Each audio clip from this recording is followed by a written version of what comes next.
Ok, là je suis avec Christine, je te laisse te présenter. Dis ce que tu veux, hein. Oui. Alors, oui, salut, moi j'étais... Ah, c'est toi qui le tiens. Je m'appelais Crie plus fort sur TikTok, mais là du coup j'ai un nouveau compte qui s'appelle Crie trop fort pour l'instant. Alors, allez voir, vous allez bien rigoler, hein. Je fais la grosse chouin, voilà. Et je viens d'ouvrir un mime aussi, donc voilà quoi, c'est croustillant là. Du coup, voilà, la première question que je vais te poser, c'est le premier truc que je me suis dit en fait en voyant tes vidéos. Pourquoi t'as commencé les vidéos et pourquoi t'as commencé ce genre de vidéos? Alors, en fait, à la base, j'étais un compte féministe. Attends, tu peux le mettre un peu plus haut. J'étais un compte féministe.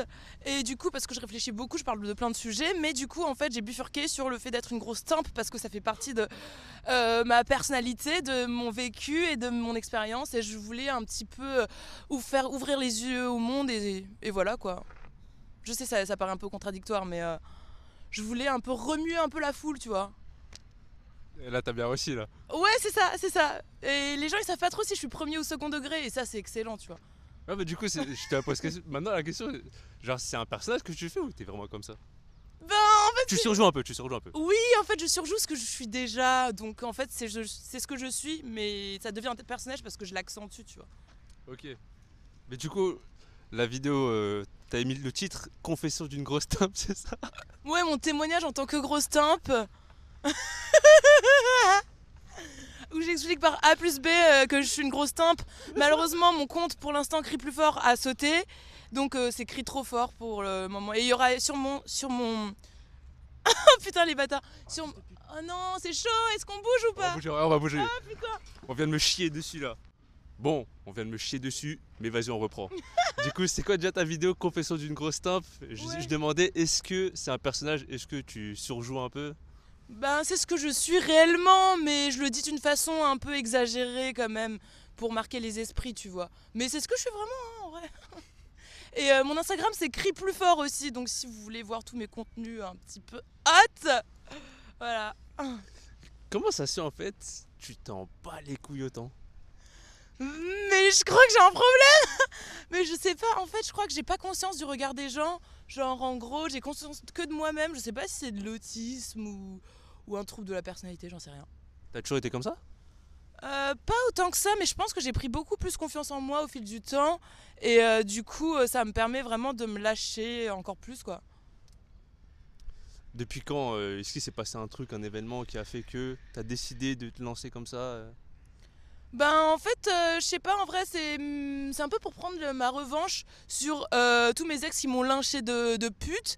Parce que qu'ils aillent bien se faire foutre. Euh, c'est vraiment juste des misogynes rageux de merde. Moi, je suis féministe et ouais, c'est un féminisme libéral et je m'en cogne. Nique sa mère, on a qu'une seule vie, c'est bon en fait. Genre, marre, marre, marre, marre, marre. Ok, et du coup, moi aussi, la question que je me pose quand je vois ton genre de contenu, c'est qu'est-ce qu'ils pensent tes proches? Famille, amis, famille au sens large, tu vois, les darons, frères et sœurs si t'en as, cousins, tantes. Ma famille n'est pas au courant. Ils sont au courant de rien de tout ça. Ils savent que j'ai un compte TikTok. Ils pensent que je parle de sujets féministes, ce qui est pas faux. Ma famille, elle le saura peut-être un jour et de toute façon, c'est ma vie. Donc voilà quoi, ils ont pas à me juger tant que je fais de l'argent. Et mes amis, ils m'encouragent. C'est des bons d'ailleurs, j'ai des très bons amis qui m'encouragent de A à Z. Tu vas lui dire ou pas? Ah, par exemple, ton père, ta mère, t'as des frères et sœurs? Ouais, j'ai une petite sœur, ouais. Ouais, ses amis m'ont peut-être vu sur TikTok, c'est possible. Mais en vrai, ouais, je compte leur dire et franchement, ils ont. S'ils m'aiment vraiment, enfin pour moi, ils m'acceptent en fait, c'est bon. Et s'ils doivent être assez ouverts d'esprit, ils ont pas le choix de toute façon, tu vois. Ouais. J'ai aussi une autre question. T'avais fait une vidéo, bon après t'en as fait plein, mais j'ai pas tout vu. J'en ai pris une, deux, trois et j'ai capté un petit. J'avais une question en fait, c'est t'avais fait une vidéo où tu disais que t'avais jamais couché en étant sobre. Bah ça c'était en fait avant quand je me tapais plein de gens inconnus, je baisais jamais sobre et en fait du coup parce que du coup c'est facile de coucher avec des inconnus quand t'es jamais sobre. Du coup c'est pour ça que je pouvais me permettre d'être aussi impulsive et compulsive du coup parce que t'es désinhibé tu vois c'est beaucoup plus facile. Parce qu'en fait, vu que ça vient aussi de trauma, même si j'aime vraiment le sexe, bah du coup, le traumatisme, quand t'es traumatisé par ça, t'es en état de dissociation, ton cerveau il se met en état de dissociation, donc ensuite tu te remets dans un état de dissociation en prenant des substances pour ne pas être sobre et recoucher. Donc tu recouches en étant dissocié. Je sais pas comment expliquer, mais c'est un symptôme post-traumatique classique, genre. C'était quoi ces traumas? Bah, viol, abus, agression sexuelle. Ce que plein de femmes vivent, sauf que moi je l'ai vécu beaucoup de fois, du coup ça m'a un petit peu fracassé le crâne. Même si j'aime vraiment le sexe et que j'ai vraiment une forte libido de base, ça a vraiment fait un mélange extrême, tu vois. Est-ce que tu penses que c'est lié justement le fait d'avoir vécu ça et le fait d'être aussi, on va dire, libéré? Bah, je pense que j'aurais pu être libérée de base, mais d'avoir vécu ça, ça a accentué un peu le personnage, quoi. Enfin, la personne que j'étais. Du coup, vu que j'ai déjà des problèmes d'addiction de base et que je suis très sensible aux addictions, quand t'as des traumatismes qui se rajoutent, ben, les addictions sont d'autant plus puissantes. T'as vécu ça à l'enfance? Pas à ce que je me souvienne, donc non. Mais ouais, je dirais à l'adolescence, quoi. Sans indiscrétion, qu'est-ce qui s'est passé? Après, tu Euh, peux nous en parler, hein. Ouais, non, mais tranquille. En fait, il s'est passé pas mal de trucs avec pas mal d'hommes différents. La première fois, j'étais complètement ivre, donc inconsciente, je m'en souvenais pas. C'est le lendemain que je me suis rendu compte, j'avais un flashback et tout. Enfin, en fait, c'est plusieurs hommes. Après, je suis sortie avec un pervers narcissique. Enfin, il y a un manipulateur qui m'a manipulé quand j'avais 18 ans, qui m'a violé plusieurs fois. Il y a un autre pervers narcissique de mes 19 à 21 ans qui me violait régulièrement parce qu'il était sadique. Mais en fait, moi, j'étais. Mais moi aussi, j'étais sensible à la manipulation, tu vois. Donc, voilà. Voilà, ça a fait des conséquences un peu extrêmes, quoi. Mais parce que après, genre, j'aimais bien me fuir à travers le sexe, tu vois. À travers tout ce qui existe. Donc l'alcool, les substances, le sexe. C'était genre, voilà, quoi. Dans toutes les addictions, j'étais. Et pour toi, en fait, de quelle manière tu pourrais guérir? Est-ce que ça passe par renforcer ces addictions? Non, mais ça passe aussi par le fait d'assumer ce que je suis devenue, tu vois. Genre, mon ex, il faisait que me lyncher, mais mec, tu peux pas me lyncher sur le passé, les traumas et l'addiction que j'ai eue. Genre, en mode, ça sert à quoi? Genre, je suis devenue comme ça, je suis devenue la personne que je suis, autant l'assumer pleinement et puis arrêter de s'auto-lyncher, s'auto-faire du mal encore et encore, tu vois. Mais par exemple, là, tu as dit que tu as ouvert un mime, c'était pas une vocation. Par exemple, quand tu avais 17-18 ans, est-ce que tu pensais à faire ce genre de choses? À 17-18 ans, je pensais que j'avais pas d'avenir et que j'avais aucun avenir et j'étais en dépression sévère. Donc je pense que c'est bien mieux que ce que je pensais à 17 ans d'ailleurs. Et en plus, j'aime me montrer, genre j'aime vraiment me montrer. Plein de fois, j'ai eu des expériences où je faisais des trucs à plusieurs, où des gens me regardaient. Genre, c'est des trucs que pas beaucoup de filles font et que moi j'ai pris plaisir à faire réellement. Donc en fait, ça me correspond totalement, tu vois. Mais tu as commencé à prendre plaisir en faisant ce genre de choses, c'est après tes traumas ou c'était bien avant? C'était après, vu que bah, avant 17 ans, c'est un peu jeune quand même. C'était après, mais en fait, c'est pas forcément que relié à mes traumas. Là, c'était relié à mon addiction au sexe, mais j'aime vraiment qu'on me regarde, m'exhiber, me montrer. C'était quelque chose que j'ai toujours aimé, être au centre de l'attention, montrer mon désir sexuel. Enfin, tu vois, ça m'excite en fait. Je suis un peu exhibe en fait, juste, mais ça fait partie de ma nature, genre. Qu'est-ce que ça t'apporte? Ça m'apporte que je m'éclate, que je m'amuse et que j'ai vraiment une tendance à me faire chier très facilement dans la vie. Donc j'ai vraiment besoin de stimulation intense assez constamment vu que j'ai un peu le trouble de déficit de l'attention avec ou sans hyperactivité, le TDAH, tu vois. T'as pris des médocs pour ça? Non, j'ai jamais. En plus, c'est un autodiagnostic. Je sais qu'il y a plein de gens qui sont contre ça, mais je vois pas d'autres explications. Ou alors, je suis bipolaire. Enfin, genre, mais c'est obligé, j'ai ça. C'est obligé. J'ai ce fonctionnement. Et non, jamais vu de psychiatre pour ça, ni pris de médoc. Donc, je m'auto-médicamente à travers la vie, tu vois. T'as jamais consulté pour quoi que ce soit en fait, non? Si j'ai consulté, il y a un moment, enfin, il y a genre 2 ans, 1 an et demi, ou un truc comme ça pour syndrome post-traumatique parce qu'un collègue m'avait violé la bouche dans la rue au bout du 3e jour de taf. Super, ce qui me donne plus du tout envie de retourner dans un bureau. Je sais, ça fait chelou, mais du coup, j'ai fait 8 séances de EMDR pour psychologique avec une psychologue pour syndrome post-traumatique. Ouais, c'est une dinguerie, hein. Ouais, je sais, c'est une dinguerie, mais après, je suis obligée de m'en remettre enfin, pas de prendre le positif de la vie, tu vois, mais tu peux pas tout le temps t'abattre et pleurer éternellement, tu vois. Genre, t'es obligé d'avancer et de faire de tes traumas une force, tu vois. Donc, voilà, quoi. Enfin...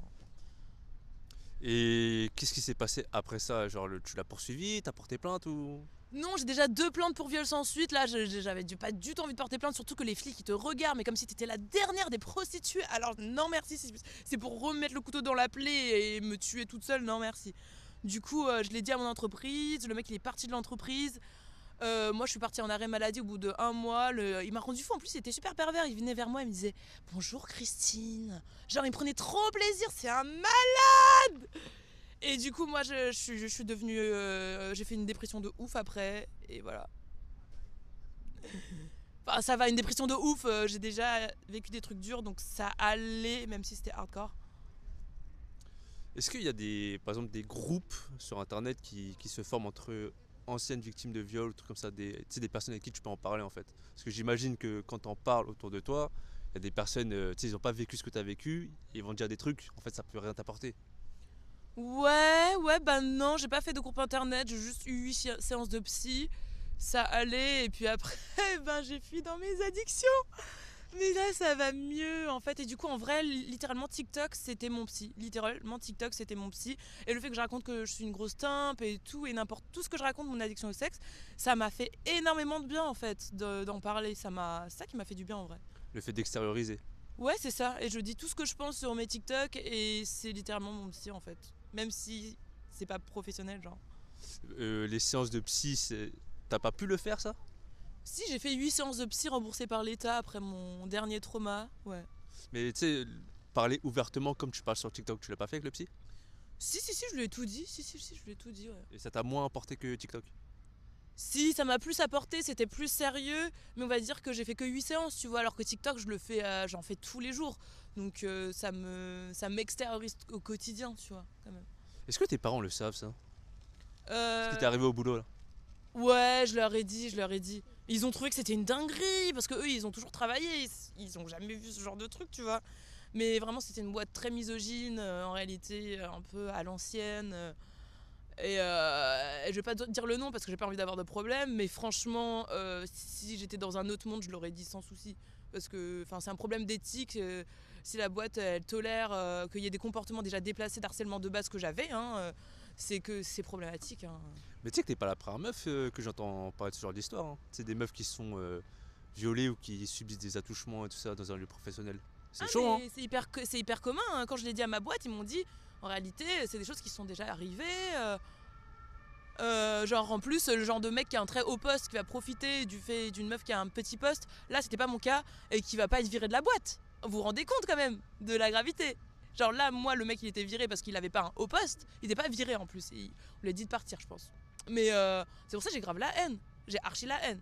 Et vraiment genre il y avait des mecs qui essayaient de me toucher, qui voulaient des managers qui voulaient m'inviter à boire des coups, vraiment tout le monde était en chien comme si j'étais un putain d'objet sexuel public. Et c'est une dinguerie, ça m'a rendu ouf.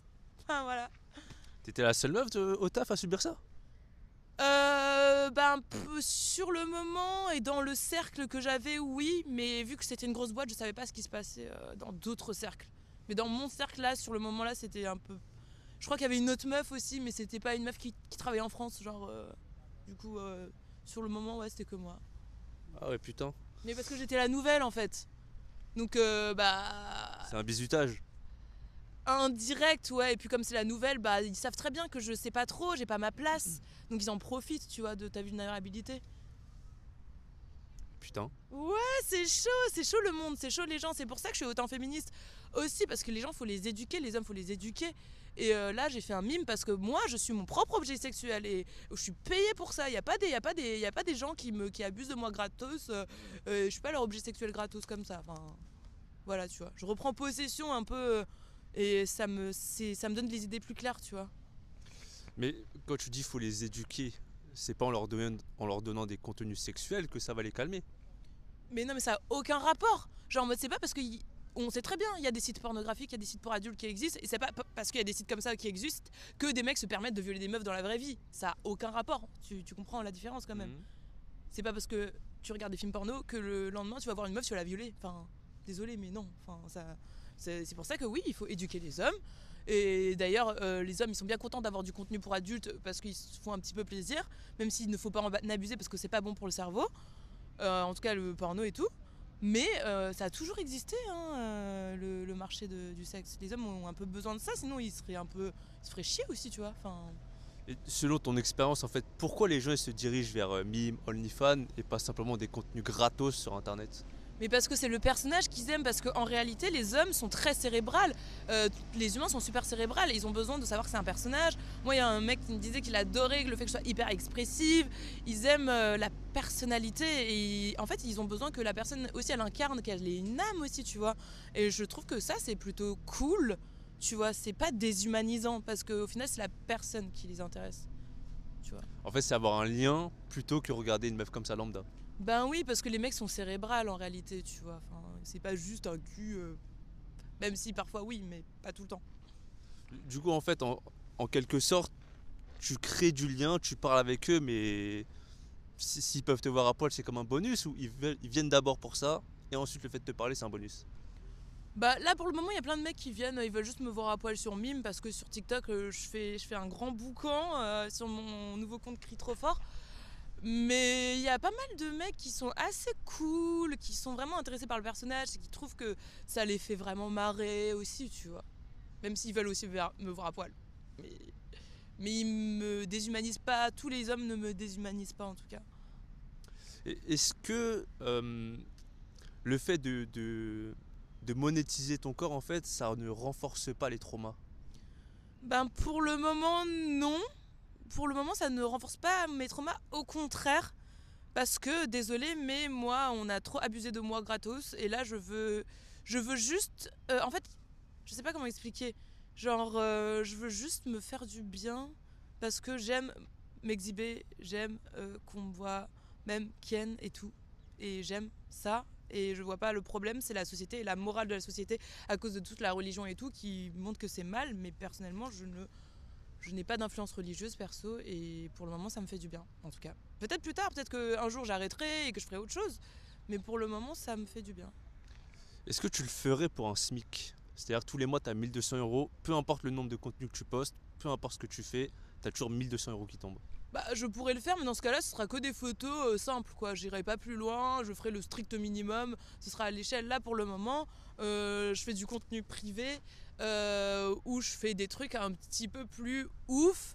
Et ouais, donc ouais, je mérite de toucher plus. Mais si c'était pour un speak, vraiment, juste des petites photos simples, quoi. Du Allez. coup, du coup la première condition, en fait, c'est l'argent. Bah, c'est l'argent et le truc. Parce que moi, j'ai vraiment besoin de faire un truc que j'aime pour gagner de l'argent. J'ai déjà essayé des tafs que j'aimais pas. Je ne supporte pas, littéralement, ça me rend malade. Donc, je suis obligée de faire un truc que j'aime. Et en plus, si je peux gagner plein d'argent, et ben, c'est le truc parfait, tu vois. Du coup, est-ce que tu considères que Mime, OnlyFans, c'est du travail? Ah, mais c'est grave du travail. Genre, même moi, j'avais des préjugés. Je me suis dit, ouais, c'est juste montrer son huc. Mais trop pas, là, je commence, mais genre, je me tords le dos. Genre, en mode, je passe des heures à faire des trucs. Vraiment, je passe énormément de temps dessus. C'est énergivore de ouf, donc c'est complètement un travail. Donc ça mérite une rémunération. Les gens, ils pensent que c'est juste clac clac. Non, non, non, non, non, no way. En fait, les meufs de mime, elles en parlent pas de ouf. Elles disent pas qu'elles se cassent le dos pendant 12 heures. Mais peut-être pas 12 heures, mais en tout cas des longues heures. Et voilà. Mais je fais aussi de la peinture en réalité, je fais de la peinture et du dessin. Vous pouvez voir mon lien, c'est Christ in Pain dans mon Instagram Crie plus fort. Et je fais de l'art, je suis une artiste dans l'âme. Et là, je compte devenir artiste du cul, mais je vais continuer la peinture et les dessins. Et je les vends en réalité. Enfin, C'est quoi artiste du cul? bah, là, sur mon mime, tu vois, je commence à expérimenter de la peinture avec mon nu. Peut-être que je vais faire de la peinture en faisant du sexe.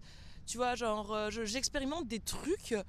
Peut-être que je vais utiliser Photoshop pour faire des montages. Peut-être que je vais le faire dehors, en plein milieu des fleurs. Genre, tu vois, j'ai plein de. C'est de l'expérimentation, tu vois. Pour moi, c'est de la performance artistique, mais sexuelle, tu vois.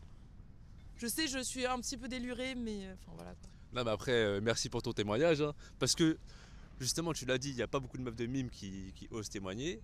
Et en fait, le fait que tu en parles comme ça ouvertement, moi, je vais te dire, bah merci, quoi. Bah, de rien, moi ça me fait plaisir d'ouvrir les yeux aux gens et qu'ils arrêtent d'avoir des préjugés, même s'il y aura toujours des gens qui me jugent. C'est pas grave, c'est la vie, hein. On s'en fout de. Enfin, on s'en fout pas, ça me fait rire.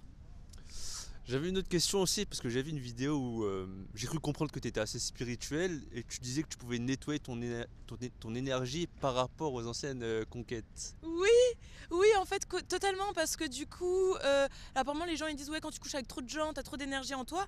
Mais en fait, je me rends compte que je fais des chemins spirituels, je voyage seule, j'ai fait des trips seuls de 1 mois où je suis partie en Jordanie, je suis allée à Petra, genre je fais des dingueries en fait, où vraiment je pars loin dans ma tête, je fais de l'art, en fait j'extériorise énormément.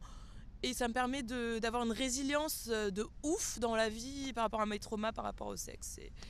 Et voilà, j'ai pas envie Les gens qui disent ouais, non, c'est mort, t'as trop d'énergie en toi. Non, c'est bon, tu peux la renouveler. Et arrêtez de croire que c'est fini en fait. Les gens, ils ont des discours de désespoir là, ils sont chiants, tu vois. Tu l'as pas senti par exemple quand tu couchais avec un mec que cette personne portait une énergie plus négative qu'une autre? Ouais. Il y a même un mec, même si j'ai continué à me le retaper, mais dans une autre logique, et ça allait mieux. La relation, elle allait un peu mieux. Donc là, j'ai arrêté d'absorber ces énergies négatives, en fait. Je sais, c'est bizarre, mais vraiment, dès que je couchais avec lui, j'avais de l'anxiété de ouf. Juste après, j'avais une montée d'angoisse. Et après, j'ai recouché avec, j'ai refait des bails, et j'avais plus d'angoisse parce que j'ai réussi à canaliser. La relation, elle a changé. Donc, comme quoi, rien n'est définitif, tu vois. Est-ce que le voyage n'est pas un meilleur médicament que le fait de s'afficher en ligne? C'est des choses différentes en fait, tu sais, on n'est pas obligé de choisir dans la vie, on peut faire du voyage et s'afficher en ligne. Moi je veux tout faire dans la vie, je veux faire de l'art, des voyages, m'afficher en ligne. Pour moi c'est un tout en fait, j'ai pas à faire de choix et d'ailleurs j'arrive pas à faire de choix. Non, par rapport à ton ressenti en fait. Le voyage, ouais, au niveau spirituel, mais en fait le truc c'est que moi j'associe le sexe à la spiritualité. Et pour moi le sexe, pour moi c'est une façon de m'exulter spirituellement en fait aussi. Même si le voyage c'est plus personnel et plus intime pour moi que de m'afficher sexuellement sur internet. Mais pour moi, ces deux démarches-là sont des démarches spirituelles différentes. Je t'ai pas demandé ton âge. J'ai 28 ans. Ah ouais, ça va. Ouais. Ah, je pensais que t'avais 22, 23. Ouais, en vrai, je suis diplômée, j'ai un master et tout. Genre, je suis pas, tu vois, je suis pas une petite, tu vois. Ça de quoi? Master de management culturel. Genre, voilà, je voulais rester dans le domaine de la communication, de l'art, un peu quand même, tu vois. Ok. Est-ce que tu veux des enfants? Peut-être, sûrement. Mais j'arrive pas à me dire qu'il y aura un impact. Enfin, j'arrive pas à me dire qu'on vit vraiment dans ce monde où les gens ils sont aussi coincés, tu vois. J'arrive pas. Voilà, c'est tout. Par rapport à quoi? Bah, les gens ils disent ouais, quand t'auras des enfants, ça va être chaud, ils vont se faire bully et tout. Mais au pire, je serais riche et je les mettrais dans des écoles un peu cool où il y aura pas des gens avec des mentalités éclatées, tu vois. Je sais pas, il y aura toujours des solutions en fait. Je me vois, j'ai pas de limite en fait. Est-ce que tu penses que si tu n'avais pas vécu ces traumas, t'aurais été comme ça? Peut-être que non. Peut-être que non, mais je suis sûre que j'aurais eu un penchant pour le cul de ouf dans tous les cas, mais peut-être pas à l'extrême comme ça, tu vois. Peut-être ça aurait été fait de façon plus saine, tu vois. Tu vois, pas en mode avec des inconnus bourrés, tu vois. Ça aurait été avec des gens pas bourrés, peut-être, tu vois. Mais là, en fait, t'es obligé d'accepter. Les traumas, ils font partie de moi. Et enfin voilà quoi, je les accepte et je fais la paix avec moi-même, tu vois. Du coup, tu reconnais que ce que t'as fait pendant cette période, c'était pas sain, quoi. Bah non, il y avait forcément en fait, c'est des syndromes post-traumatiques aussi de coucher avec des gens bourrés de façon compulsive. Donc oui, ouais, il y avait un côté pas sain effectivement.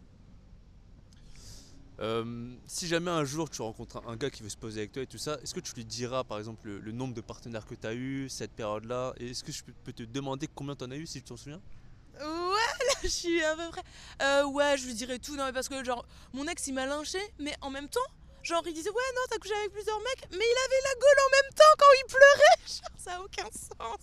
Genre au fond, bah ça l'excitait. Donc en fait moi je vais trouver un mec qui ça l'excite vraiment, et d'ailleurs il y a des mecs qui sont amoureux de moi, et il y a un mec qui m'a dit je suis amoureux de toi, vraiment genre c'est mon rêve une meuf comme toi, tu vois. Donc ça existe. Donc bah, pourquoi je me ferais chier à me plier à des mecs qui m'acceptent pas, alors qu'il y a des mecs qui m'acceptent, même si c'est des perles rares, et tant mieux, tu vois. Attends, c'est quoi ta question déjà? Est-ce que tu lui dirais combien t'en as eu? Ouais, je lui dirais tout. En fait, faudrait qu'il aime il faudrait qu'il aime que sa meuf soit une grosse chouin, tu vois. Et franchement, on va pas s'ennuyer la vie de moi. On va vraiment bien s'amuser et ça va être trop bien. Et il va bien se faire plaisir aussi. Et moi, du coup, en vrai, j'ai pas de coucher avec autant de mecs que les gens y pensent. Genre, J'avais dit à peu près 20 mecs par an, mais vu que j'ai 28 ans, ça fait beaucoup. Mais en réalité, je suis juste à peu près plus de 100, tu vois.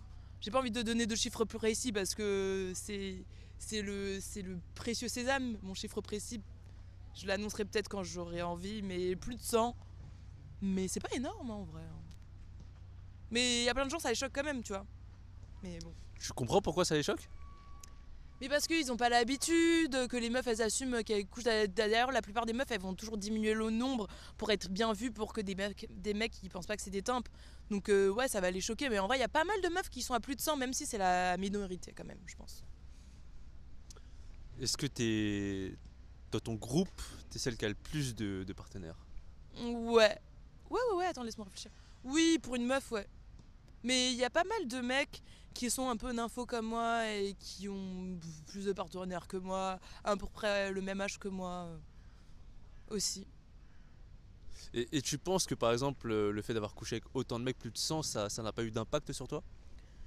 L'impact.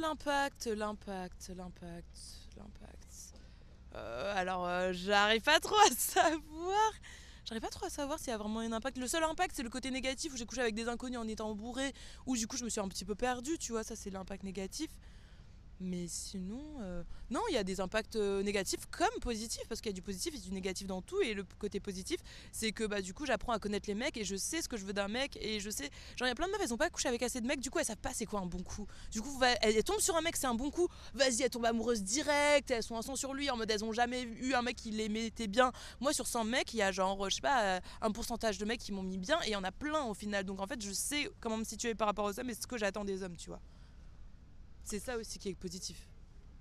Et il y aurait pas un esprit comparatif en fait, justement, par rapport à ça? Mais il est normal l'esprit de comparatif et heureusement que j'ai des trucs de comparaison pour savoir ce que je veux de mieux. Genre par exemple, toi quand tu veux, désolé mais quand tu veux t'acheter une belle fleur ou quand tu veux choisir un beau truc, si tu as que vu une seule fleur dans ta vie, tu penses que c'est la plus belle fleur du monde. Mais si t'en as vu 20 des fleurs, et bah tu sais laquelle est vraiment la plus belle, tu vois. Non, par exemple, dans le sens où, imaginons, tu tombes sur un gars et tu dis vas-y avec lui, je veux faire des gosses, tu te projettes, Ouais. mais imaginons que c'est un mauvais coup. Bah désolé, mais est-ce que vous avez envie de vous poser avec quelqu'un avec qui vous n'avez pas d'alchimie sexuelle, sauf si vous n'êtes pas à fond sur le cul. Enfin, c'est absolument normal, je pense. Enfin, en fait, on a tous, il y a des gens, c'est pas important pour eux le cul, donc dans ce cas-là, tant mieux pour eux. Mais pour beaucoup de gens comme moi, c'est important le cul, donc ouais, je trouve un partenaire avec qui je m'entends bien sur ce terrain-là, c'est obligatoire. Si tu pouvais revenir sur une chose, Ouais. qu'est-ce que tu ferais différemment? Actuellement ou avant? Par rapport à ces années précédentes, en fait, imaginons que tu regardes derrière ta vie, tu dis bon, ça je le ferais différemment. Qu'est-ce que ce serait? De façon générale? Ou juste sur ce sujet-là? Sur le sujet des relations hommes-femmes, du cul, etc. Bah, ce serait plutôt le dernier ex que j'ai eu, même si ça date de 2018. Je l'emmerderais encore plus. Voilà, j'aurais encore plus emmerdé les mecs qui m'auraient traité de timpe, mes ex qui me traitaient de timpe et qui me dénigraient. J'aurais encore plus envoyé chier parce que j'avais pas assez confiance en moi à l'époque, mais maintenant c'est fini. Voilà, c'est le seul regret que j'ai. Mais du coup, attends, j'ai une question là qui vient de me venir, c'est tu ne veux pas qu'on te déshumanise, c'est ça? Je veux pas qu'on me déshumanise sans mon consentement. Mais ça, de toute façon, si les gens ils le font dans leur tête, très bien pour eux, tant que je suis pas au courant, tu vois. Mais le fait de t'afficher par exemple sur internet où il y a un mec qui te connaît pas, il sait pas ce que tu penses, il sait pas ce que tu dis, juste il te regarde, il voit ton contenu, on va dire osé, est-ce que ça ce n'est pas déshumanisé? Je m'en branle, je m'en branle. J'ai décidé d'être un objet, d'être sexuel, d'être mon objet sexuel et d'être rémunéré pour ça. Donc s'il y a des mecs qui vont aller voir mon contenu pour lequel je suis rémunérée, qui est du coup mon travail, parce que j'en ai complètement conscience et que je suis complètement consentante, il n'y a pas de problème. Voyez-moi comme votre objet sexuel. C'est ce que j'ai décidé d'être. Mais c'est pas je vais dans une boîte, je vais travailler, je vais là-bas pour travailler et des mecs misogynes me considèrent comme un objet sexuel. Là, je suis pas d'accord par exemple. Mais pour le mime, il n'y a aucun souci. Je suis votre objet. Allez, je m'en branle. Non mais c'est bon en fait. Ok, vas-y, on va s'arrêter là. Bah, je mets quoi dans ta barre d'infos? Insta, TikTok Ouais, tu mets mon Insta et mon nouveau compte TikTok. Ouais, c'est bien. Ouais. J'ai une autre question. Qu'est-ce que là tu dirais? Et mon mime aussi, si c'est possible. Si c'est pas possible, c'est pas grave. Je ferais, ils vont bloquer YouTube. Ok, bah c'est pas grave. Juste mon Insta, de toute façon, le lien mime est dans mon Insta. Voilà. Qu'est-ce que tu dirais à ton toi de 35 ans? Je dirais... Ah, maintenant? T'as 28 ans, du coup. Ouais. Je dirais... je suis sûre que t'es au top, ma belle. Continue comme ça. Genre, toutes ces années ont payé. T'es vraiment une femme forte, indépendante et influente. T'es en train de changer le monde. Je crois en toi, je t'aime. Voilà. Rendez-vous dans 7 ans. Ouais, merci en tout cas.